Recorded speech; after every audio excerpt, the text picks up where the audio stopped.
So for this quick peek, I spent 71 minutes playing Stardew Valley, a game that was recently released but one that was in development for an age. Let me say this right off the bat.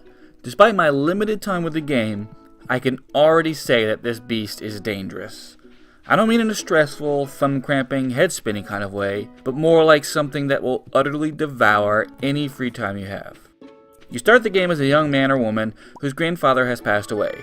He gives you a letter before he passes, one he bids you not to open until you've pretty much given up on the corporate world. Once your character reaches that point in the next scene of the intro, you open the letter to find the deed to your grandfather's farm, the place he escaped too long ago when he reached a similar point of disillusionment. After some nice scenes of you getting to the farm and meeting the mayor and carpenter, you're pretty much left to your own devices, and that's where the danger begins. You remember how everyone used to play Farmville back in the day? Remember how it was mildly rewarding when you planted things and watched your farm grow and span across the screen?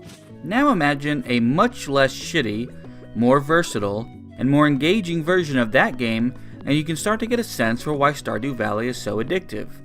The calming nature of clearing out the farm, and planting your first crops, and then walking around the town, visiting shops, fishing, chopping down trees, breaking rocks for God's sakes! The only reason I stopped playing was because I had something I had to do for my corporate America job. If only I had a real fake farm to retire to. Although it would never be this fun, or have amazing retro pixel art, or a wonderfully mellow chiptune soundtrack.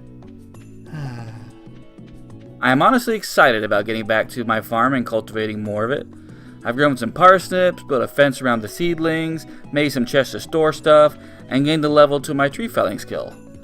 If all that sounds boring to you, play the game. You might just be surprised by how not boring it feels.